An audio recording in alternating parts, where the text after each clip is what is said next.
Hello everyone, welcome to जेकी पाठशाला। मेरा नाम है मृत्युंजय। कल से जो मैंने जो ये प्रीवियस ईयर क्वेश्चन जो एसएससी का है वो स्टार्ट किया था उसका सीरीज, जिसमें कि पहला क्लास मैंने आपको एसएससी सीजीएल 2020 का टायर 1 मतलब प्रीलिम्स का मैथ का सेक्शन पढ़ाया था, मतलब 13 अगस्त का फर्स्ट शिफ्ट। आज जो मैं आपको पढ़ाने वाला हूँ ये जो क्लास है ये है 13 अगस्त के सेकेंड शिफ्ट के मैथ्स का। ओके, तो इसी तरह से ये सीरीज चलता रहेगा।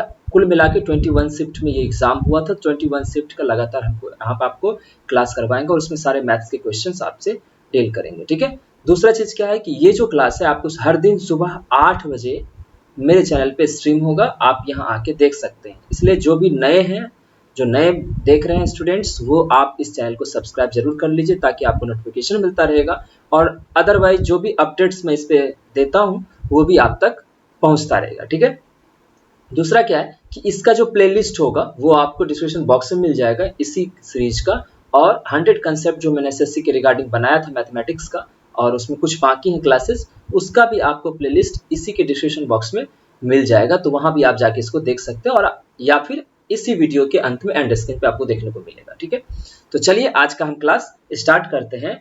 आज जो है हम पढ़ाने वाले हैं आपको ये 13 अगस्त के सेकेंड शिफ्ट का है। ओके, तो देखते हैं पहले क्वेश्चन से।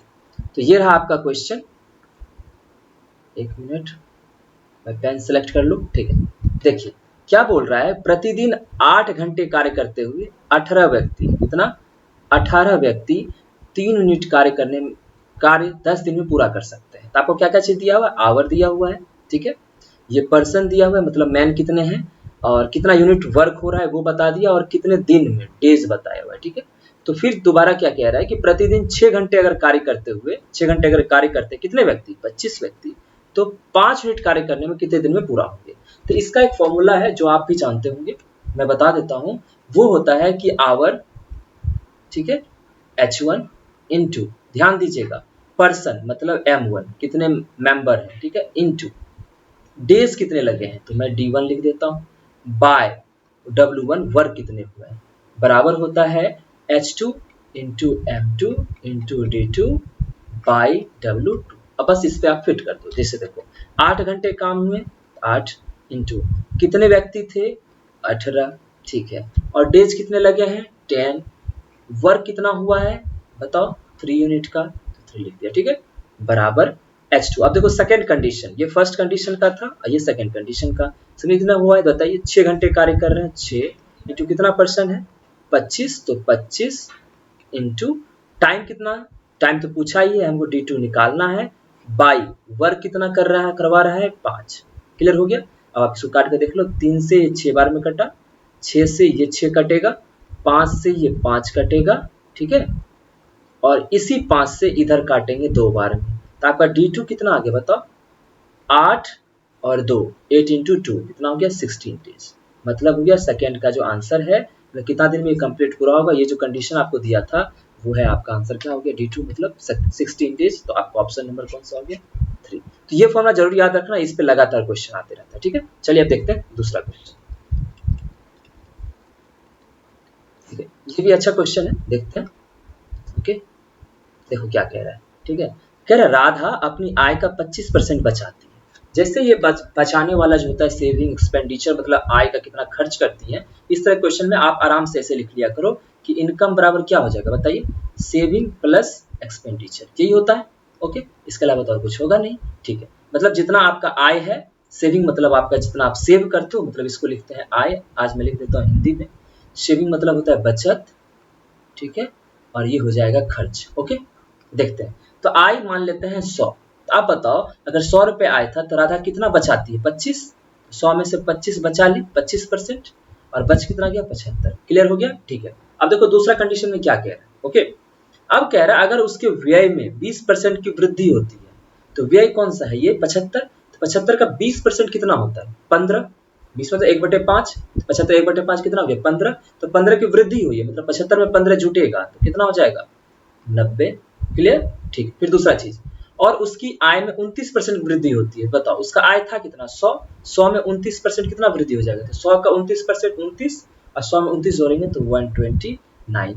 अब आप हमको बताओ अच्छे से, ठीक है, एक मिनट, हाँ, अब मुझे बताओ अच्छे से कि अगर 129 रुपए आय है, खर्च इतने का है, तो बचत कितना हो जाएगा? तो इसमें घटाओगे 129 में से 90 तो आपको कितना आ जाएगा? 39। क्लियर हो गया? देखो पहले सेविंग कितना था? 25, अब सेविंग कितना हो गया? 39। क्लियर हुआ? तो उसकी बचत में वृद्धि कितना परसेंट की दर्ज की गई है? तो बचत में पहले 25 था, अब हो गया 39। तो कितना बढ़ा इसमें बताओ?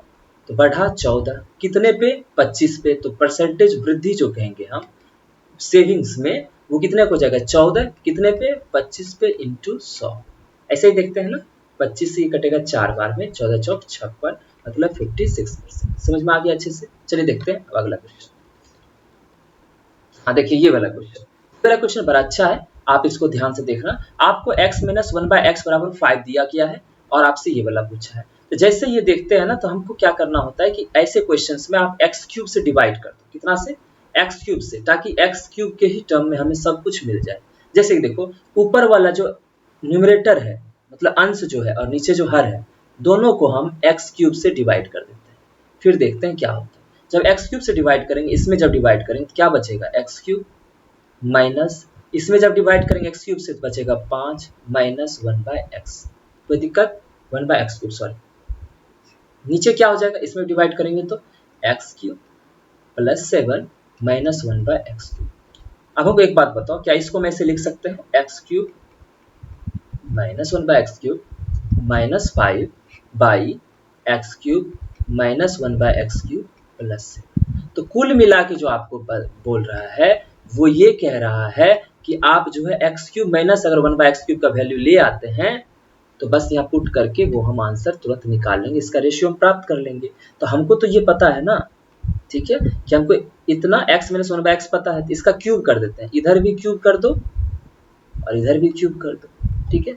जैसे इसका क्यूब करोगे तो इसका एक फॉर्मूला होता है कि x माइनस 1/x, अगर मैं इसको अच्छे से लिख देता हूँ, चलो ध्यान रखना कि x माइनस 1/x बराबर अगर a है, ठीक है, तो x cube minus 1/x cube क्या होता है? ये होता है आपका a क्यूब प्लस 3। क्या होता है? a cube plus 3। तो यहाँ a मेरा कितना है? 5। तो अगर हमको x क्यूब माइनस 1 क्या हो जाएगा? 5 का क्यूब प्लस 3 इंटू 5। क्लियर? ठीक है। तो 25 25 25 125 प्लस 5 दिया 15, कितना हो जाएगा? 140। समझ में आ गया?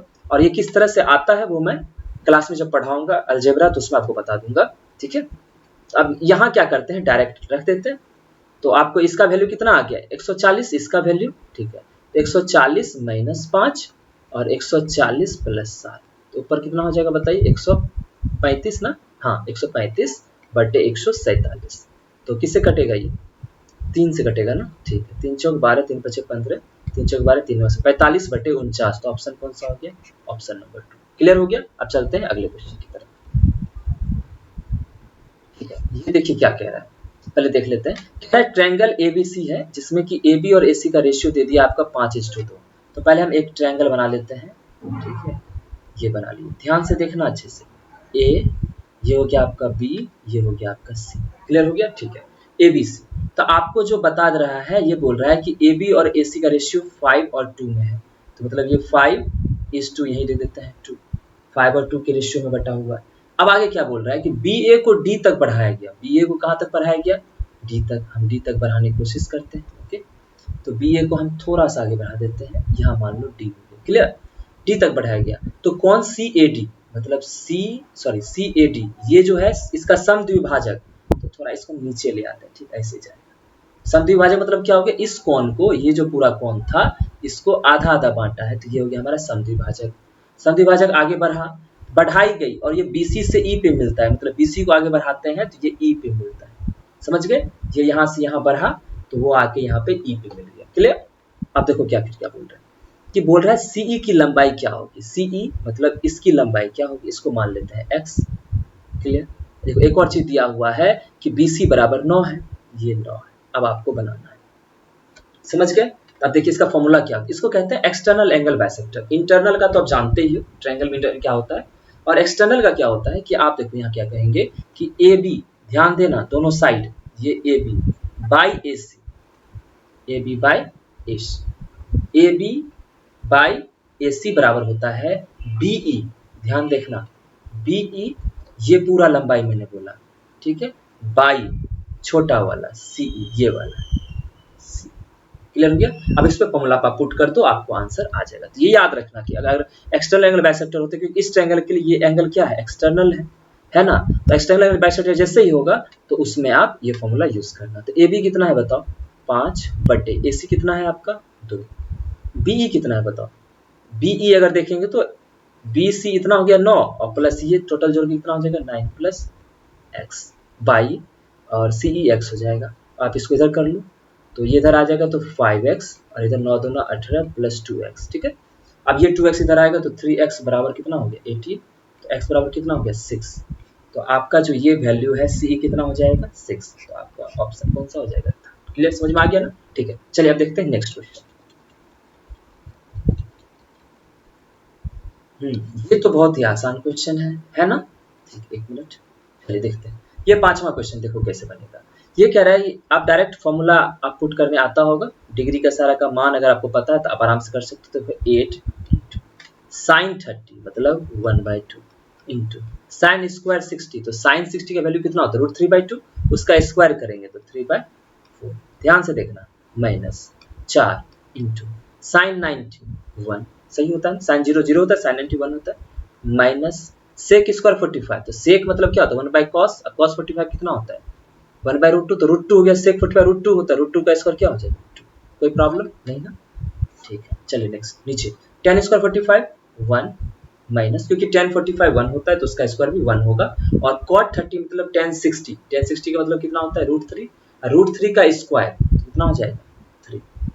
क्लियर, ठीक है, अच्छे से आप सुन पा रहे होंगे इसलिए आप ध्यान देना, क्योंकि ज्यादा समय हम ये नहीं करते हैं कि आप लिखने में बर्बाद करेंगे। ठीक है, तो 4 दूना 8, 8 गया, 3 इकाई 3 माइनस 4 इकाई 4 और 2 6, माइनस का 6 बटे माइनस का 2। क्लियर, देखो ऊपर में क्या हो जाएगा -3 बटे -2, तो माइनस माइनस कट जाएगा, क्या बच गया 3/2, तो आपका ऑप्शन कौन सा होगा 4। ठीक है, चलिए आप देखते हैं नेक्स्ट क्वेश्चन। अब ये देखना है, ये क्वेश्चन बहुत ही अच्छा है, क्योंकि इसमें क्या करते हैं हम 90 विद्यार्थी का 60 और ये सब निकालने लग जाते हैं, तो ऐसा नहीं करना है। जो तरीका मैं बताऊंगा उसको अच्छे से ध्यान रखना, ठीक है, क्योंकि रेशियो जब चैप्टर हम आपको पढ़ाएंगे तो आपको बताएंगे कि रेशियो का इतना ज्यादा यूज है कि कई चीजें जो है उसी से तो सारे ट्रिक्स और वो बने हुए हैं ना, तो उसको भी हम समझाएंगे आपको। ठीक है, देखिए क्या कह रहा है, कह रहा है कि 90 स्टूडेंट्स है, ठीक है, वाली कक्षा में 60% लड़कियां शेष लड़के, 60 लड़कियां परसेंट और लड़के कितने हैं शेष लड़की, मतलब 60% अगर लड़की है, समझना मेरी बात, 100 में से अगर 60% लड़की है तो लड़के कितने होंगे 40%। ठीक है, दूसरा देखना, सॉरी, लड़कों के औसत अंक 63 है और लड़कियों के औसत अंक 70 है। क्लियर, तो पूरी कक्षा का औसत अंक हमको बताइए। अब देखना ध्यान से, मैं कह रहा हूं यहाँ रखता हूं मैं गर्ल्स, ठीक है, रेशियो बॉयज, ठीक, हम नंबर देखना चाहते हैं, नंबर का रेशियो, आखिर कितने रेशियो में इसका नंबर होगा, मतलब हम 90 नहीं देख रहे हैं, हमको नंबर देखना है कि मान लो अगर वो 10 है, वो 5 है तो 2:1 होगा, हमको रेशियो चाहिए नंबर का। तो आप बताओ कि गर्ल्स कितने परसेंट थे 60%, ठीक है 60%, ठीक है, बाय, तो शेष लड़के हो जाएंगे मतलब 40%। अब इसका हमको रेशियो चाहिए, है ना, तो रेशियो कैसे निकलेगा, देखो परसेंट से परसेंट कट गया, ठीक है, 20 से 20 दिया 60, 20 दूना 40, मतलब कुल मिला के 3:2 इसका रेशियो।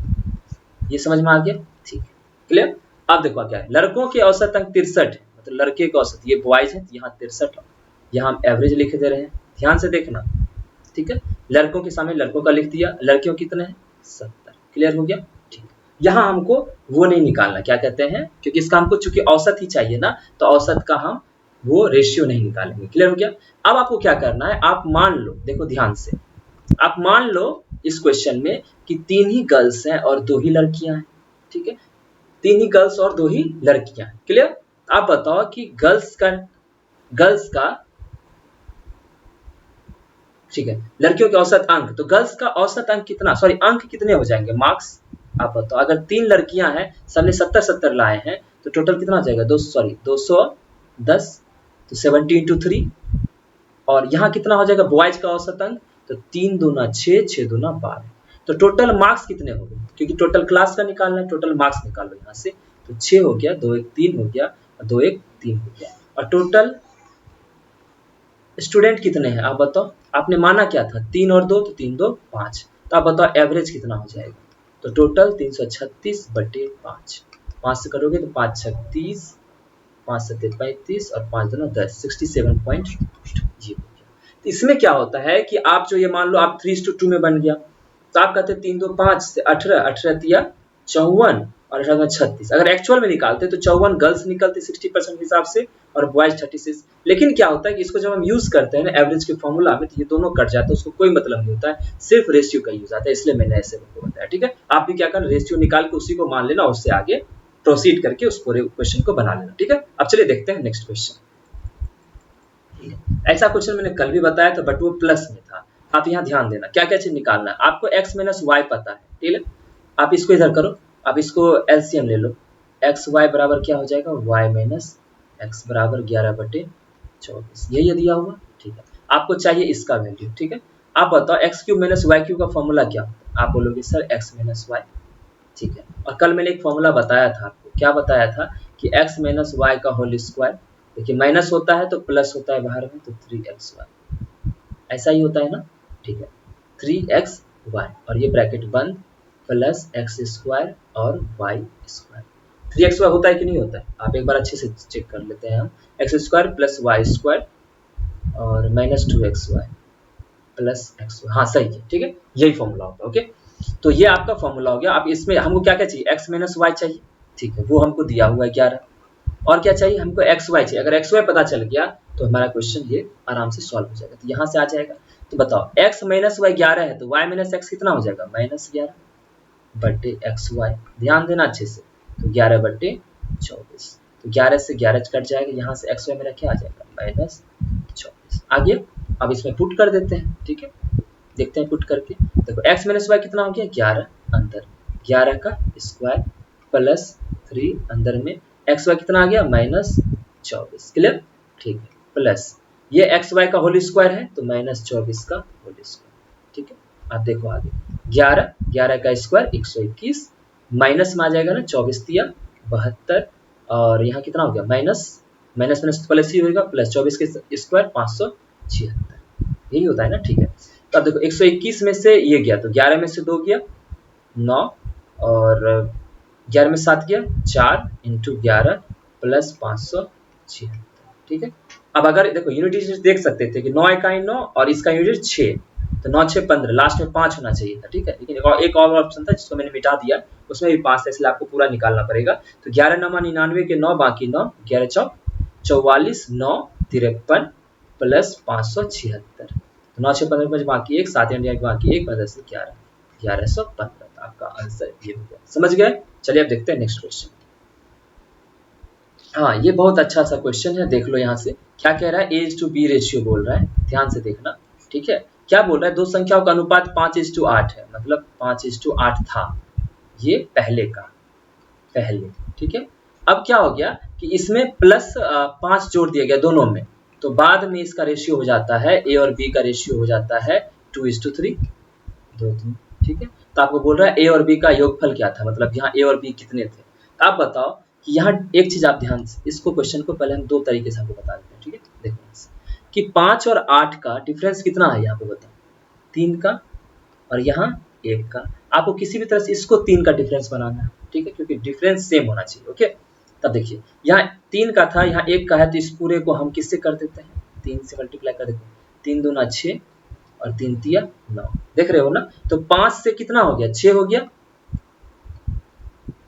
हाँ देखिए अच्छे से। ठीक है, अब देखो पहले 5 था, अब ये 6 हो गया, और ये 8 था, ये 9 हो गया। क्यों ऐसा किए, क्योंकि दोनों में 5 जोड़ा गया है। अब बताओ 5 से 6 हुआ है, मतलब कितना बढ़ा है, 1। उस 1 का वैल्यू कितना दिया हुआ है, 5, मतलब कितना बढ़ा है, 1, लेकिन बढ़ा कितना था, 5, तो 1 का वैल्यू 5 है।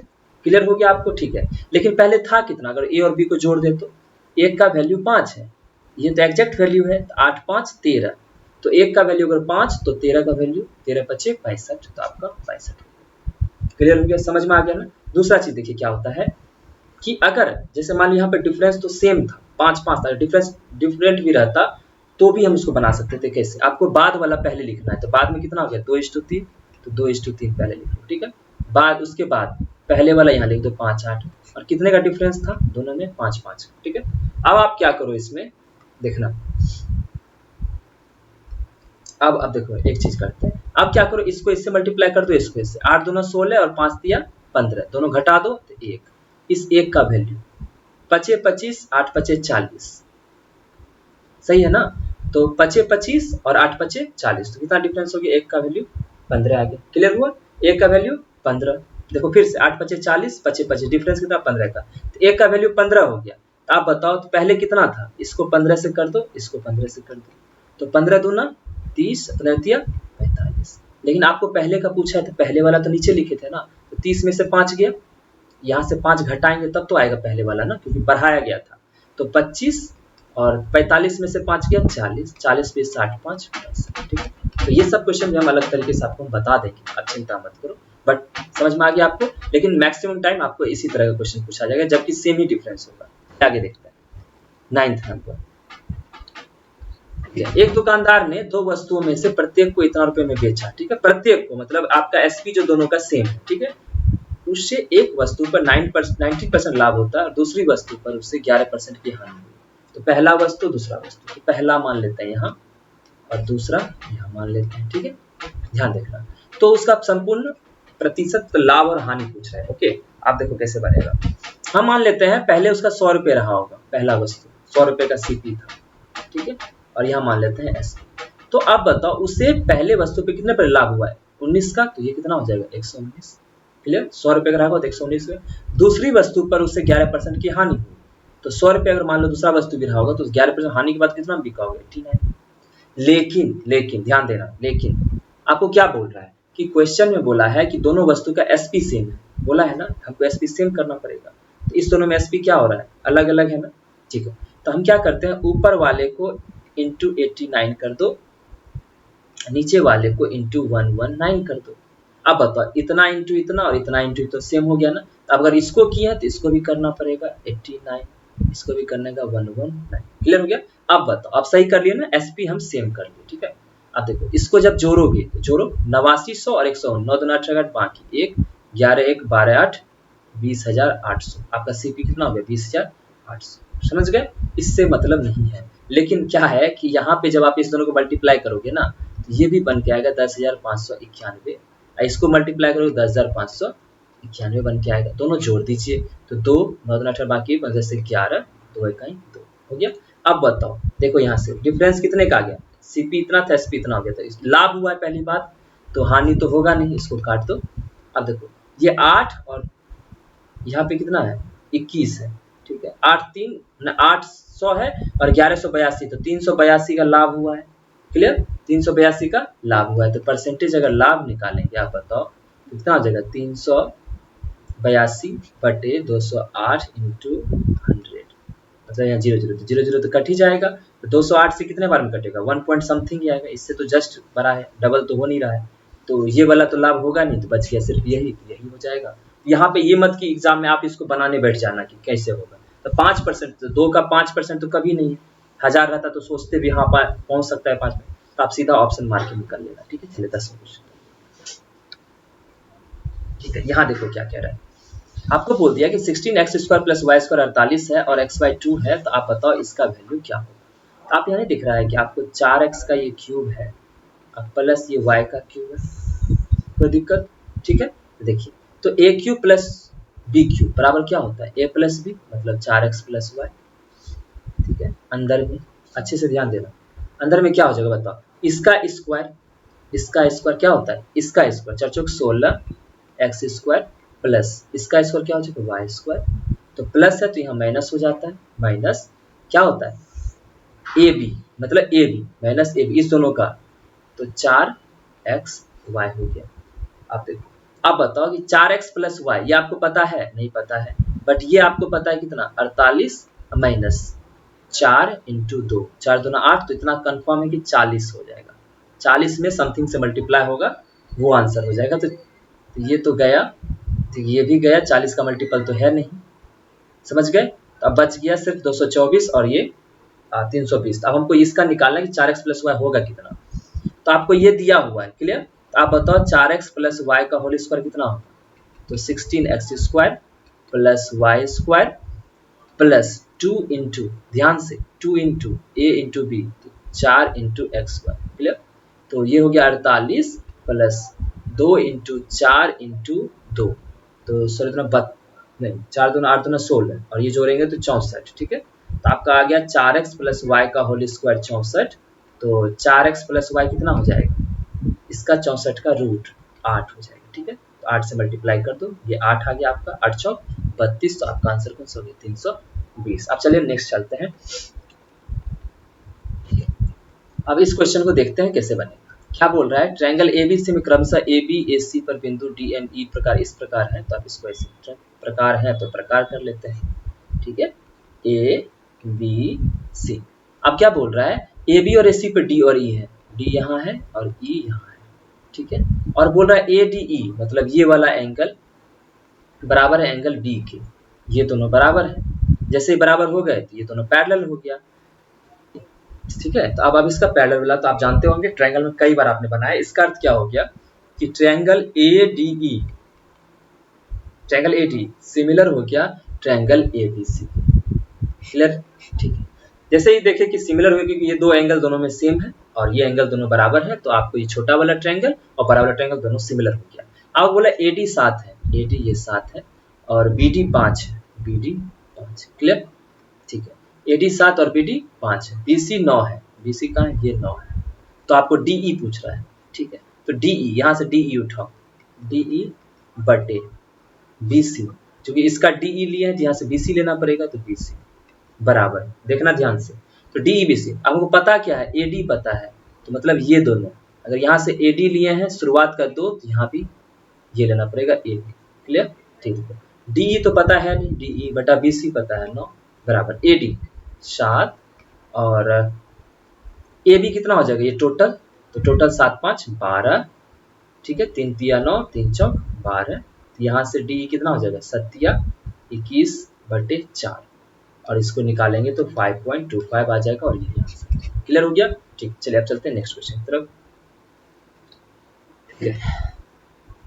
अब क्या कह रहा है देखिए, 240 मीटर लंबी रेलगाड़ी है, समान दिशा में चल रही है, समान दिशा में 6 किलोमीटर पर आवर की चाल से चलने वाले व्यक्ति को, मतलब कि इधर ट्रेन जा रही है तो एक व्यक्ति भी इधर ही जा रहा है, ठीक है, तो समान वैसे चलिए।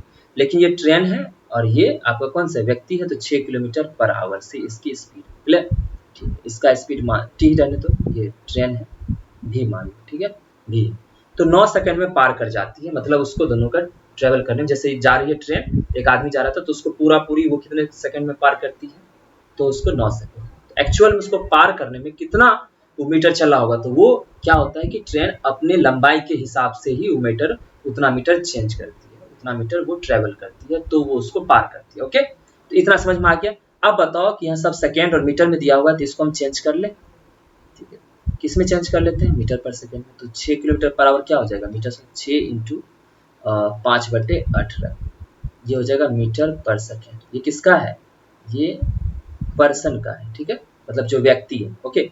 तो 6 तिया 18, तो मतलब 5/3 मीटर पर सेकेंड। अब सीधा लगा देते हैं फॉर्मूला। फॉर्मूला क्या होता है बताओ, टाइम बराबर क्या हो जाएगा, टाइम बराबर डिस्टेंस, स्पीड बराबर क्या होता है, डिस्टेंस अपॉन टाइम। टाइम बराबर क्या हो जाएगा, यहाँ से टाइम बराबर बताओ, टाइम बराबर डिस्टेंस अपॉन स्पीड, क्लियर हो गया।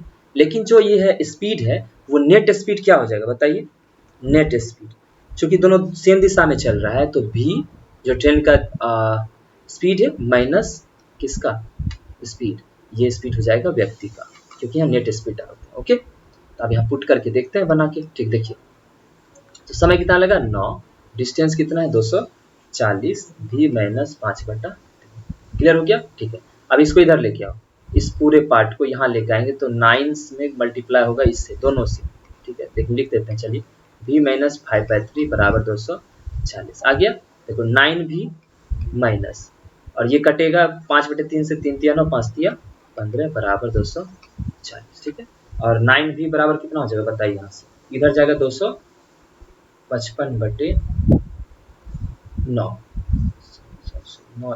हाँ भी निकालेंगे तो यही हो जाएगा। तो 9 भी बराबर 255 होता है, तो भी बराबर क्या हो जाएगा 255/9, या 3 से काट दो, 3 8 24, 3 5 15, 3 तिया 9 बराबर 85/3। ये आपको किसका स्पीड आ गया बताओ, ये स्पीड आ गया है ट्रेन का। अब डायरेक्ट आ रहा है कि रेलगाड़ी 372 मीटर लंबी सुरंग कितने समय में पूरा कर लेगी, कितने में पार कर लेगी।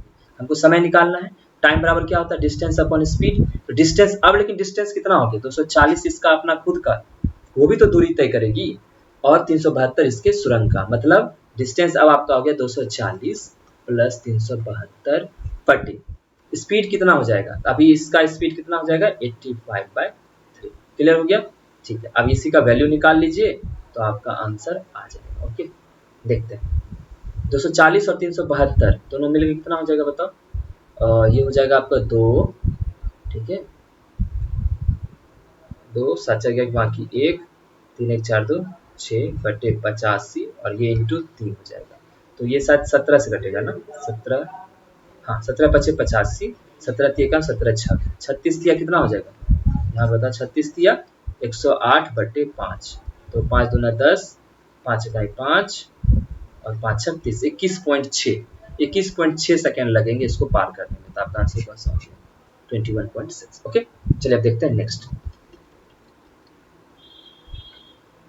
अब ये देखना अच्छे से ध्यान देना, कह रहा है कि पहले 2 वर्षों के लिए साधारण ब्याज 8% है, लेकिन कितने, पहले 2 वर्षों के लिए, अगले 4 वर्ष के लिए 10% है, और 6 वर्ष के बाद, मतलब ये 4 और 2 पूरा करने के बाद इसका परसेंटेज हो जाता है 12%। मतलब 6 से ज्यादा अगर वो पैसे को अगर साहूकार किसी को दे के रखता है तो वो अगले 6 वर्ष के बाद वो 12% करके लेता है, ठीक है।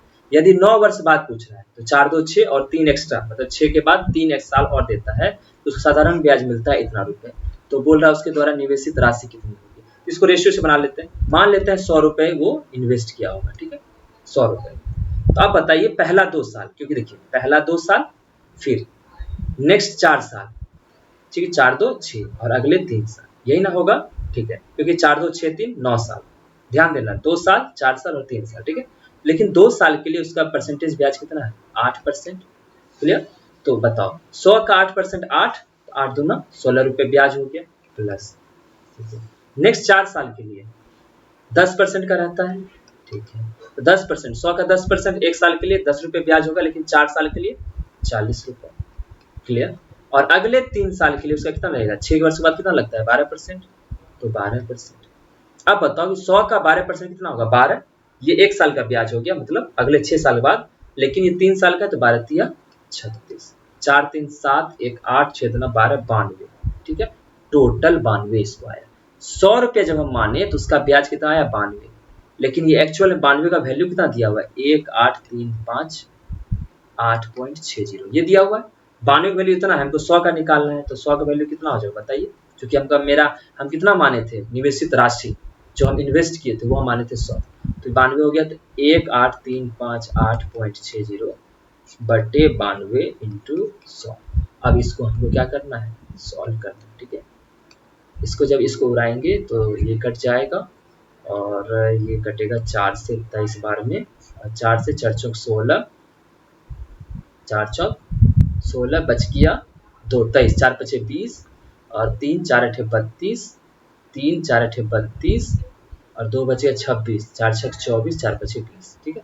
अब 23 से इसको काटोगे तो भाग लगा, देख लो 4 5 8 8 6 5, ठीक है, 23 से लगाते हैं, 23 इकाई 23, 5 में से दे गया 2 2 और 8, 9 बार में लगेगा, ठीक है, 9 ते 27 बाकी 2, 9 दूना 18 2 20, घटेगा तो 21 बचा, फिर 8 बचेगा, फिर कितना बार लगेगा 9 बार में, ठीक है। अब 9 बार में ये नहीं कि अब लगातार लगते चल जाना, तो एक तो पहले ये दोनों घट गया, तो 1 9 था, तो हम नेक्स्ट देख लिए, अब भी 9 बार में लग रहा है, तो ये आंसर हो गया। 6 बार में तो लग नहीं रहा है, ये तो होगा ही नहीं, डायरेक्ट आंसर मार के निकल गया। क्लियर, चलिए देखते हैं अगला क्वेश्चन। देखिए यहाँ क्या कह रहा है कि माना कि 50 केजी से कम वजन वाले छात्रों की संख्या s है, तो 50 तो यहाँ तक, 50 केजी से कम वाले छात्र मतलब ये दोनों, तो दोनों की संख्या x है, तो x कितना हो जाएगा बताओ, तो 45 और 20 65। क्लियर हो गया।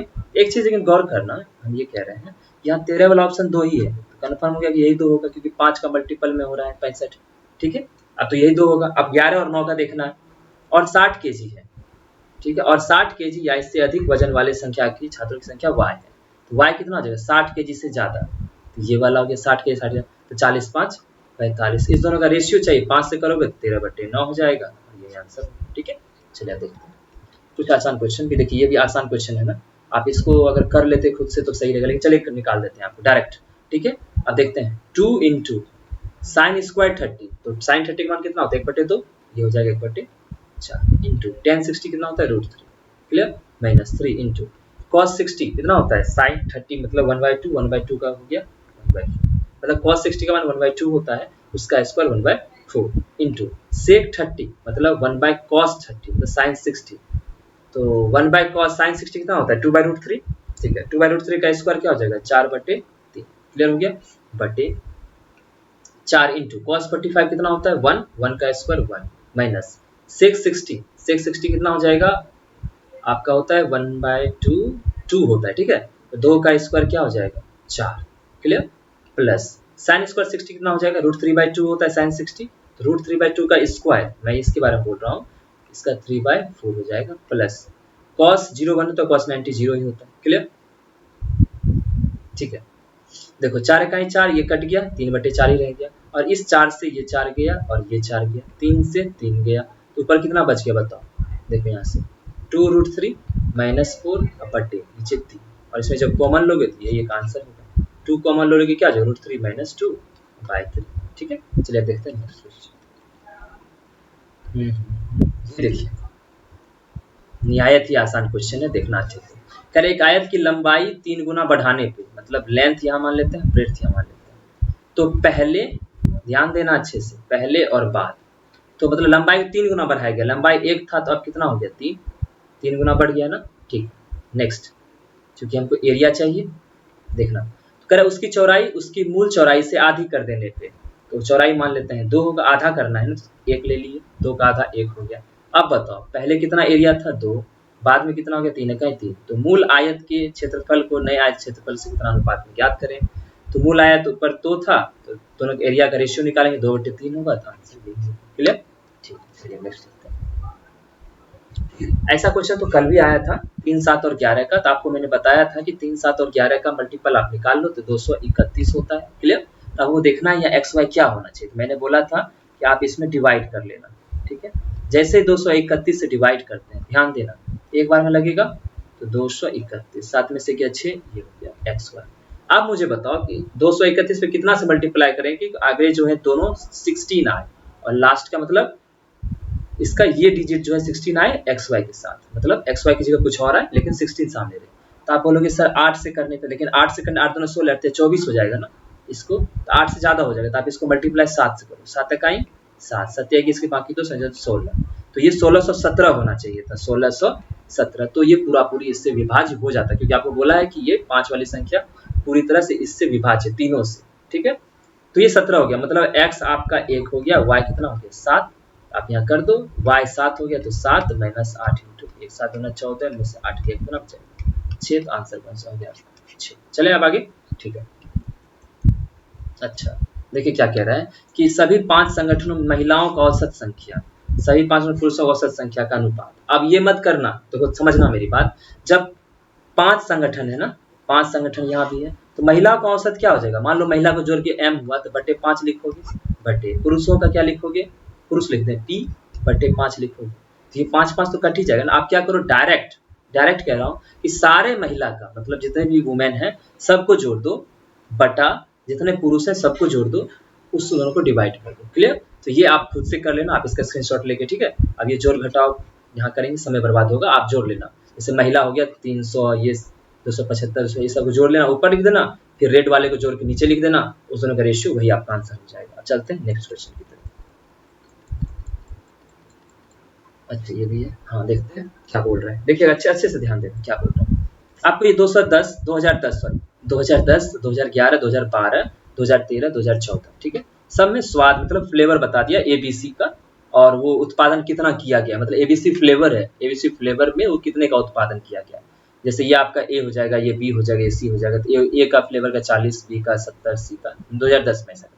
तो वो बोला क्या कि बोला कि 2012 में सभी स्वादों के औसत उत्पादन का, ठीक है, 2012 में 2012 यहाँ हो गया, ठीक है, 2012 में सबको जोड़ दो, ये तीनों को औसत उत्पादन निकाल दो, तो 50 50 100 और 165, ठीक है, 165 बटे 3 औसत उत्पादन हो गया। इसका रेशियो निकालना है किससे, ध्यान देना, इसका किससे, तो 2012 13 14 में स्वाद ए के औसत उत्पादन, मतलब 2012 13 14, तो 12 में ए कौन सा है 50, ध्यान देना अच्छे से। 50 है और 13 में ए 45 है और यहाँ पे 14 में 75 है। इन तीनों को जोड़ के इसका औसत निकालो तो कितना हो जाएगा? 7 4 11 1 12 5 17 170/3 माइनस। क्लियर?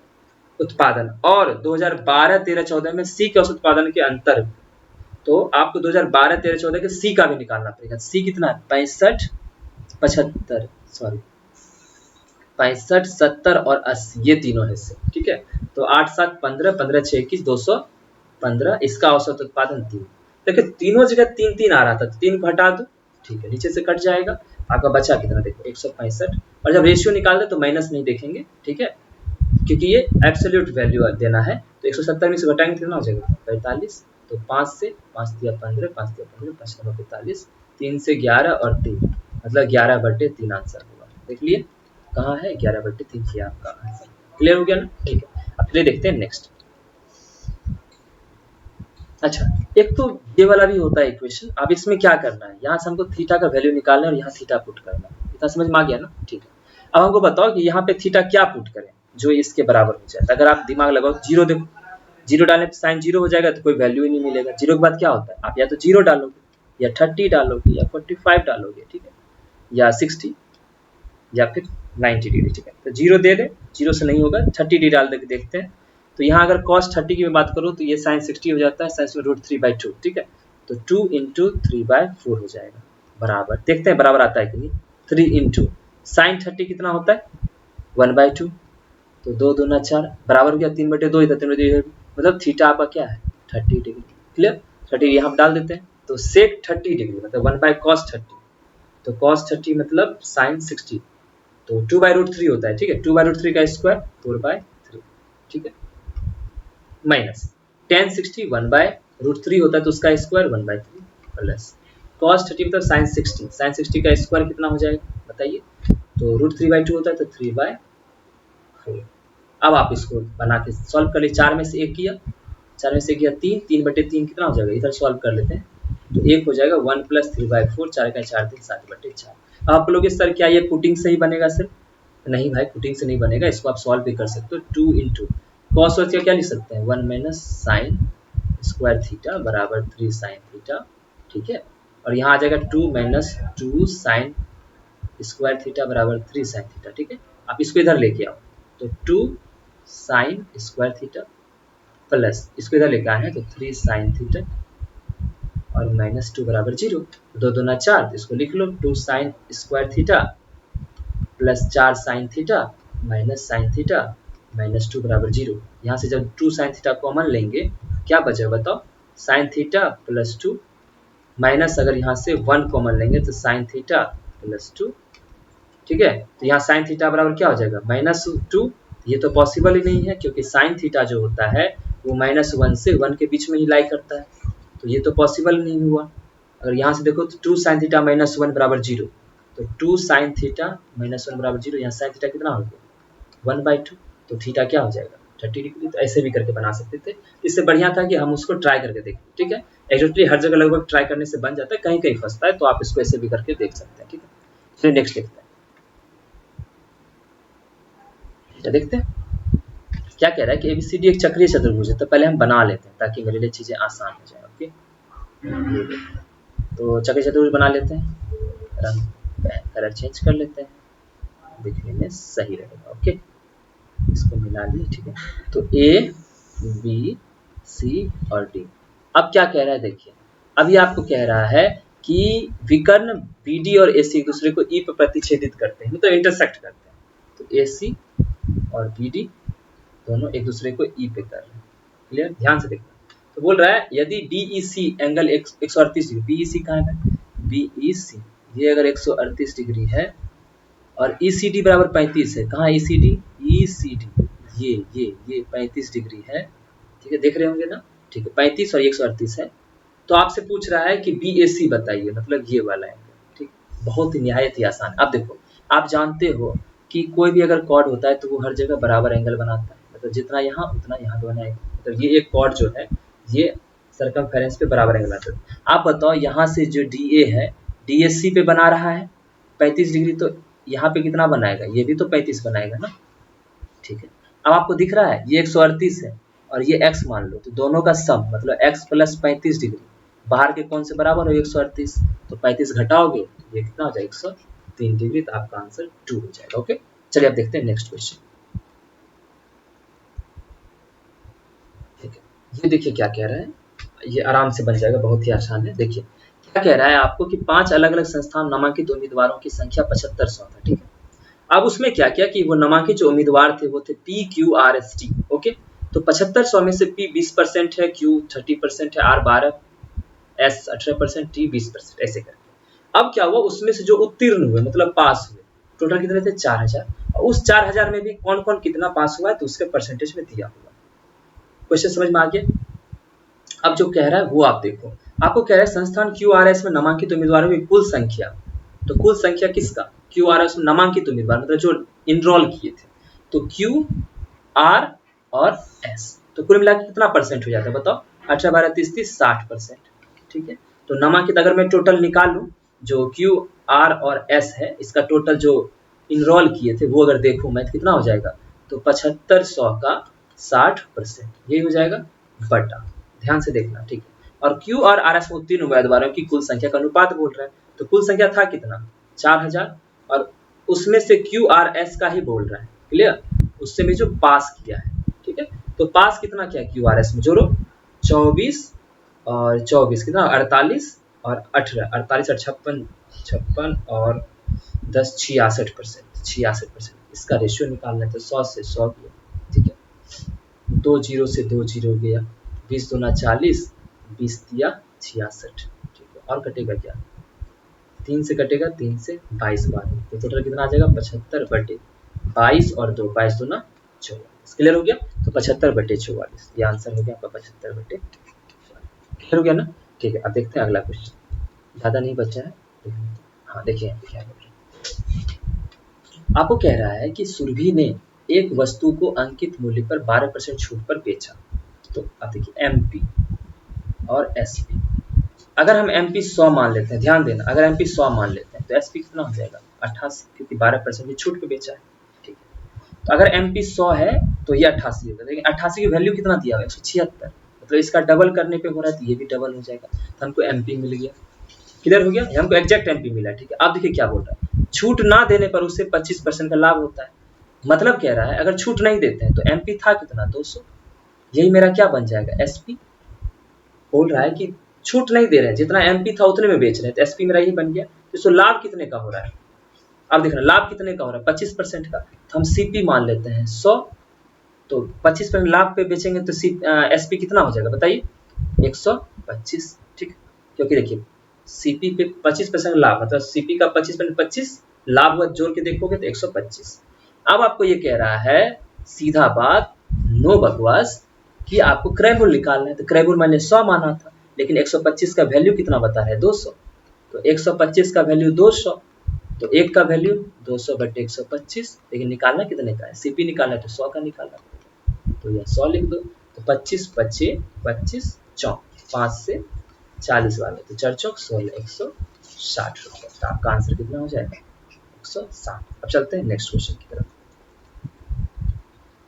ये तो सरलीकरण है, आप देख लो, इसमें क्या करना है, सरलीकरण एक बात समझना, जहां माइनस प्लस होता है सबको बांट लेना अलग अलग, जैसे मैं कह रहा हूँ, क्यों कह रहा हूँ ऐसा देखो, उसको सॉल्व करना सीख लो तो आप मन से भी कर सकते, डायरेक्ट भी कर, जैसे देखो माइनस कहाँ है यहाँ है, ठीक है, और माइनस प्लस देख लो यहाँ है, फिर प्लस यहाँ है, माइनस यहाँ। अब आपको क्या करना है कि इसके इधर ये सब ये सब ये सब ऐसे करके सॉल्व करना है। ओके, देखो यहाँ पे अब डायरेक्ट करते हैं, तो 18 बटे 3, तो पहले तो ऑफ वाला काम होगा, 3 में भाग लगेगा, तो 3 इंटू 6 ऊपर, समझना अच्छे से, ठीक है, 18 और इंटू 3 मतलब करके देख लेते हैं, 3 इंटू 6 बटे 18 इंटू 3 हो जाएगा। क्लियर, इसको जब सॉल्व करोगे 6 3 18 18 गया तो कितना बचेगा 1 बटे 3, मैं यहाँ 1 बटे 3 लिख लेता हूँ। अब देखो क्या साइन है, तो माइनस, माइनस लिख दिया। अब इसके बीच में देखो भाग लगेगा, ध्यान से देखना, भाग लगेगा तो 6 भागे 18 1 बटे 3, अब 22 मल्टीप्लाई हो जाएगा तो 22 बटे 3 माइनस 3 भागे 2 तो 3 बटे 2 प्लस 10। अब यहाँ भी सॉल्व होगा तो 9 इंटू 3 पहले मल्टीप्लाई होगा, फिर उसको 3 में भाग लगेंगे तो 3 बटे 9 इंटू 3 और 9 से डिवाइड करेंगे तो ये दोनों कट जाएगा, ये बचेगा आपको -1। क्लियर हुआ। अब देखो यहाँ से सिर्फ इसको सॉल्व कर लो, 3 नीचे सेम है इसी कारण। तो 1 माइनस 22 कितना हो जाएगा, -21/3, 3 से काटोगे तो कितना आ जाएगा, -7, -3/2, 10 में से 1 गया 9, ठीक है। और +9 और -7 कितना हो जाएगा 2, तो 2 - 3/2। अब 2 - 3/2 कितना होता है, आप जानते हैं कि 1/2। सॉल्व कर लोगे तो आंसर 30 आ जाएगा, ठीक है। अब चलते हैं आज का लास्ट क्वेश्चन। होप आपको सब कुछ अच्छे से समझ में आ रहा होगा। कुछ भी अगर नहीं समझ में आता है, अच्छे से भी समझ में, आप जरूर कमेंट करके बताएं, ठीक है। और दूसरा क्या है कि आप जरूर इस वीडियो को शेयर कीजिए ताकि बहुत लोगों तक पहुंचे। और अगर आपको पसंद आता है आप जरूर इसे लाइक करना बिल्कुल नहीं भूलिए, ठीक है। एटलीस्ट जितने लोग देखते हैं, पूरा क्लास देख रहे हैं, वो जरूर इसको लाइक करना, ठीक है। इतना तो बनता ही। देखते हैं आगे क्या कह रहे हैं कि 0 केंद्र वाले वृत्त में AD व्यास है, बना लेते हैं। मतलब AD व्यास है, मतलब AD आपका डायमीटर AD, और इसमें जो है 0 नहीं था, सॉरी O था, O केंद्र वाला, ये मैंने बना दिया। क्लियर, अच्छे से ध्यान देना। और AC जीवा है, AC जीवा है। क्लियर, ठीक। अब देखो आगे क्या कह रहे हैं, ठीक है। AC पर बिंदु B है, यहाँ बिंदु B ले लेते हैं, अच्छे से ध्यान से देखना। और बोल रहा है OB जो है ये वाला OB मेरे पास ये 7 है। क्लियर, ठीक है, ये 7 है, ठीक है। आप बोल रहा है OB 7 है और OBA 60 डिग्री है। कहाँ है OBA, मैं इसे दूसरे कलर से कर देता हूँ, चलिए ये जो है आपका ये एंगल OBA, ये मेरा कितना डिग्री है, 60 डिग्री। क्लियर, ठीक है। देखिएगा बेटा, DOC बराबर 60 डिग्री, DOC ये भी आपका कितना है, 60 डिग्री। इसको मिला दे, ठीक है। DOC 60 डिग्री, समझ गए, ठीक है। अब DOC 60 डिग्री है, अब आपको बता रहा है, पूछ रहा है कि BC की लंबाई बताइए, मतलब ये BC। अब देखना कैसे बनेगा, ध्यान से, मैं जैसे सिखाऊंगा वैसे सोचना, ठीक है। अब बताओ, आपको पता है ना कि अगर सेंटर पे जितना एंगल बनाता है, अगर 2 थीटा, तो यही दूसरे जगह जाके ये थीटा बनाता है, इतना तो पता होगा अच्छे से। इसी चीज को यहाँ यूज करते हैं। अब देखो, ठीक है, ये DC है, ठीक है। DC सेंटर कितना 60 बना रही है, यही DC A पे भी बना रही है एंगल, देखो यहाँ से ये वाला एंगल, तो ये भी 60 हो जाएगा। ये अगर 60 हुआ तो ये भी 60 हो जाएगा। क्लियर, देखो ये 60 ये 60 हो जाएगा। सॉरी मैंने मिस्टेक कर दिया, इसको मिटा देता हूँ, ठीक, बना लेते हैं, फिर से कर लेते हैं, गलती हो गई, ठीक है। इतना तो पता है आपको कि OB बराबर 7, वहाँ नहीं लिखते हैं, ठीक है। यहाँ 60 डिग्री, अब देखो ये अगर 60 बना रही है यहाँ से DC 60, तो ये कितना हो जाएगा 30 डिग्री। क्लियर, ठीक है। अब देखो एक और चीज, अगर कोई डायमीटर होती है तो ये 90 बनाती, यहाँ पे 90, ये तो आपको पता है। ये अगर 30 होगा तो ये कितना हो जाएगा 60 डिग्री, मतलब ये आपका 60 डिग्री हो गया। अब मुझे बताओ, ये अगर 60, ये 60, ये भी 60 डिग्री। क्लियर हुआ। और एक बताओ, ये एंगल कितना हो जाएगा, अच्छे से देखो, इस पूरे ट्रायंगल में OAB में ये 60 30 90, तो ये भी 90 हो जाएगा। अगर ये 90 है और ये 60 है, तो एक लाइन पे कितना 180 होता है, तो ये कितना हो जाएगा 9 6 15, तो ये हो जाएगा आपका 30 डिग्री। क्लियर। अब बताओ ये, और दूसरा चीज मैंने क्या बोला था, यहाँ 90 डिग्री बनाता है ये वाला, तो ये पूरा AD क्या है, AD डायमीटर है, तो ये पूरा कितना बनेगा 90। तो अगर यहाँ 60 है, तो सिर्फ अगर मैं ये बोलूँ, सिर्फ ये वाला एंगल ये कितना हो जाएगा, ये हो जाएगा आपका 30 डिग्री। अब देखो ऐसा नहीं बन रहा है, ऐसे में बना देता हूँ, ये O था, ये B था, ये C है, ये आपका 30 डिग्री आ गया, ये भी 30 डिग्री आ गया। अगर ये आया तो दोनों साइड बराबर होना चाहिए। OB कितना दिया 7, तो ये भी कितना हो जाएगा 7, तो BC भी क्या हो जाएगा 7। समझ में आया आपको, ठीक है। तो आज का क्लास आपको बहुत अच्छा लगा होगा। आज मैंने सारा कुछ लगभग पढ़ा दिया है। अब मिलेंगे हम आपसे नेक्स्ट वीडियो में अगले शिफ्ट के साथ, तो इसका जो 13 अगस्त का सेकेंड के बाद थर्ड शिफ्ट जो होगा उसका हम क्वेश्चन करेंगे। अगर आपको हमारा वीडियो अच्छा लगता है जरूर चैनल को सब्सक्राइब कर लीजिए और इसे जरूर प्लीज इसको शेयर कीजिए ताकि और लोगों तक पहुंचे, ठीक है। अगर आपको हमारा पसंद आता है जरूर कमेंट में मुझे ये बात बताएं, और कहीं अगर कमी रहती है या कुछ समझ में नहीं आ रहा है तो आप उसको भी जरूर कमेंट में बताना। मिलते हैं आपसे इसी बात के साथ, विदा लेते हैं, तब तक के लिए बाय बाय, शुक्रिया, धन्यवाद।